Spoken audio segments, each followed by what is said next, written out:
మనం శ్రీరంగ ధామంలో ఉన్నాము. దివ్య దేశాల్లో మొదటి క్షేత్రమైన శ్రీరంగ ధామం. ఇక్కడ శ్రీరంగ స్వామి చాలా అందంగా ఉన్నారు, పడుకొని ఉన్నారు, ఆదిశేషుల మీద ఉన్నారు.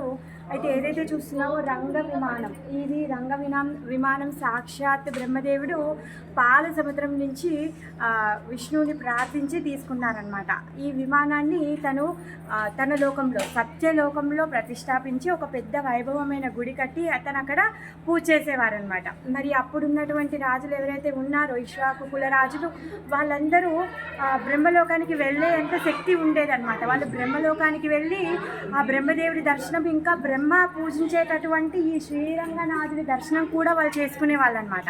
ఒకసారి ఇక్ష్వాకు కుల రాజు అక్కడికి వెళ్ళి అక్కడ శ్రీరంగనాథుడి యొక్క దర్శనాన్ని చూసిన తర్వాత తను అనుకున్నారంట, అయ్యో ఇప్పుడు నాకైతే శక్తి ఉంది, నేను బ్రహ్మలోకానికి రాగలుగుతున్నాను, తర్వాత నా వంశంలో వచ్చే రాజులో వాళ్ళకి ఆ శక్తి ఉంటుందా, ఉండకపోవచ్చు, మరి ఇలాంటి దుర్లభమైన అవకాశాన్ని, ఇలాంటి దుర్లభమైన దర్శనాన్ని వాళ్ళు చేసుకోలేరు కదా, అయితే నేను ఇప్పుడు ఈ శ్రీరంగనాథుని భూమి మీదకి తీసుకొని రావాలి అని చెప్పేసి తనకి కోరిక కలిగింది.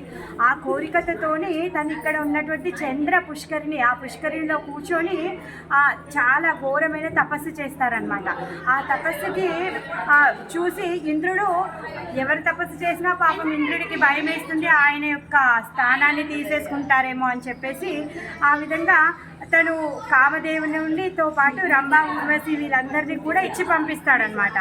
మరి ఆయన కొన్ని రోజుల వరకు తపస్సు చేసుకుంటూ కళ్ళు తెరవడంట. కొన్ని రోజుల తర్వాత కళ్ళు తెరిచిన తర్వాత అప్సరసులందరినీ చూసి వాళ్ళకి ప్రణామాలు చేస్తారంట. తర్వాత కామధేనువు కనిపిస్తే కామధేనువు కూడా నమస్కరించి దండ ప్రణామాలు చేస్తాడంట.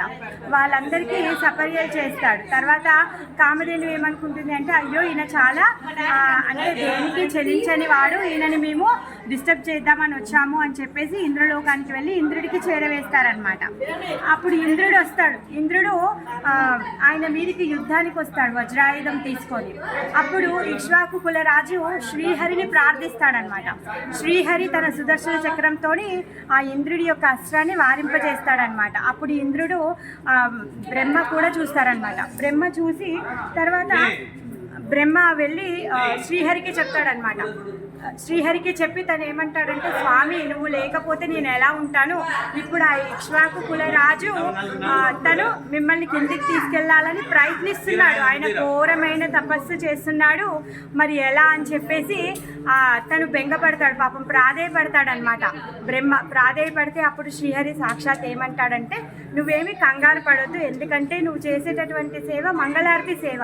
ఈ మంగళారతి సేవ అయిపోయిన తర్వాత నువ్వు మధ్యాహ్న భోజన భోగా టైం ఏదైతే ఉందో అప్పటి వరకు నేను తిరిగి వస్తాను అనేసి చెప్తారనమాట. అంటే బ్రహ్మలోకంలో ఉన్నటువంటి సమయము మన భూలోకంలో ఉన్నటువంటి సమయం చాలా తేడా కలిగింది కాబట్టి ఆ విధంగా పొద్దున బ్రహ్మ మంగళారతి చేసిన తర్వాత రంగనాథుడు భూమి మీదకి వస్తారనమాట. స్వయంగా బ్రహ్మనే తన హంసవాహనం మీద పెట్టుకొని ఈ రంగ విమానంతో పాటు రంగనాథుడిని తీసుకొని ఇక్ష్వాకు కుల రాజు యొక్క అయోధ్య రాజ్యంలో దింపుతారనమాట. అలా ఇక్ష్వాకు కుల రాజ్యంలో ఉన్నటువంటి అందరూ రాజులు పూజ చేసిన తర్వాత లాస్ట్కి శ్రీరామచంద్రుడు కూడా ఆవిర్భవించిన తర్వాత శ్రీరామచంద్రుడు కూడా ఈ శ్రీరంగనాథుని పూజిస్తాడనమాట. మరి ఈ రామాయణంలో మనం చూసుకున్నట్టయితే మొత్తం రామాయణ ఘట్టం అంతా అయిపోయిన తర్వాత రావణాసురుడి వధ అయిన తర్వాత మన విభీషణ వారు కూడా రామ పట్టాభిషేకానికి అయోధ్యకు వస్తారు. అప్పుడు అయోధ్యలోనే ఉండిపోతాను అంటారు. అప్పుడు రాముడు ఏమంటాడంటే, అలా కాదు, నువ్వు వెళ్ళు తిరిగి నీ రాజ్యానికి, నీ రాజ్యపాలన నువ్వు చేసుకో అనేసి చెప్తారనమాట. అప్పుడు అయ్యో మీరు లేని నేను ఉండలేను కదా, నేను ఎలా వెళ్తాను అనేసి అంటే అప్పుడు రాముడు ఏమంటాడంటే, ఈ శ్రీరంగనాథుడికి నాకు ఎటువంటి భేదం లేదు, ఈ శ్రీరంగనాథుడిని నువ్వు తీసుకొని వెళ్ళు అనేసి చెప్తాడనమాట. విభీషణుడు చాలా సంతోషపడతాడు, శ్రీరంగనాథుడే స్వయంగా నాతో వస్తున్నాడు రాముడి రూపంలో అని చెప్పేసి ఆ శ్రీరంగ విమానాన్ని తీసుకొని ఆకాశ మార్గంలో వస్తుంటాడు. ఇక్కడి నుంచి సముద్రం దాటి శ్రీలంకకు వెళ్ళాలి. వెళ్తూ ఉండగా మధ్యలో ఇక్కడ ఈ శ్రీరంగనాథుడిని నిలుపుతాడనమాట సాయం సంధ్యావేళలో. అప్పుడు ఇక్కడ ధర్మవర్మ అనే రాజు ఉంటాడనమాట. ఆయన కూడా ఎప్పుడైతే దశరథ మహారాజు పుత్రకామేష్టి యజ్ఞం చేస్తున్నాడో అప్పుడు ఆ యజ్ఞానికి ఇన్విటేషన్ వస్తే ఈ మహారాజు వెళ్ళారు. అప్పుడు వాళ్ళ ఇంట్లో ఉన్నటువంటి ఈ రంగనాథుడి దర్శనం చేసుకొని ఘోరమైన తపస్సు చేస్తాడు, ఈ రంగనాథుడి యొక్క సేవ కావాలి అని చెప్పేసి. ఆ విధంగా ఇప్పుడు ఆయన కోరికలు విభీషణుడి ద్వారా నెరవేరబోతుంది అనమాట. ఈ విభీషణుడి కింద పెడితే అప్పుడు ధర్మవర్మ అనే రాజు వచ్చి విభీషణుడికి చెప్తాడు, ఏమంటాడంటే ఈ రంగనాథుడికి చాలా సేవలు చేస్తారు, చాలా ఉత్సవాలు చేస్తారు, ఈ సమయము ఉత్సవ సమయము, మీరు ఇక్కడ ఒక 9 రోజులు ఉంచండి, 9 రోజులు ఉత్సవం అయ్యాక మీరు తీసుకొని వెళ్తురు అని చెప్తాడనమాట. అప్పుడు 9 రోజులు అయ్యాక ఉత్సవం అయ్యాక తను తీసుకొని వెళ్దాము అంటే ఈ రంగ కదలనే కదలడు, ఇక్కడే ఉండిపోతాడు. పాపం విభీషణుడు చాలా ఏడుస్తాడు, స్వామి నువ్వు ఎందుకు రావట్లేదు అంటే, పర్వాలేదు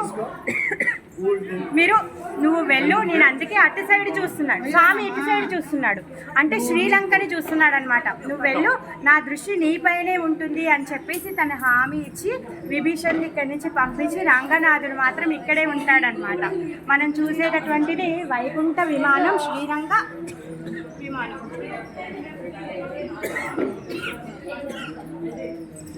పైన కనిపించేటటువంటి 4 కలశాలు 4 వేదాలు. అవి ఏవైతే పుష్పపు ఈ పంకుడల్లాగా కనిపిస్తున్నాయో అవి 18 పురాణాలు, రౌండ్ బాల్స్ లాగా కనిపిస్తున్నాయో 108 ఉపనిషత్తులు. దాని కింద కనిపించేటటువంటి చిన్న చిన్న రేకులు ఏవైతే ఉన్నాయో ఇవి 3 దేవతలకి ప్రతీక అనమాట. ఇప్పుడు మనం ఇక్కడి నుంచి దర్శనం చేసుకునేది అనంతుడి యొక్క దర్శనం చేసుకుంటున్నాము. 4 వైపుల నుంచి 4 ఉంటారు. ఎవరు? వాసుదేవ, అచ్యుత, అనంత, గోవింద.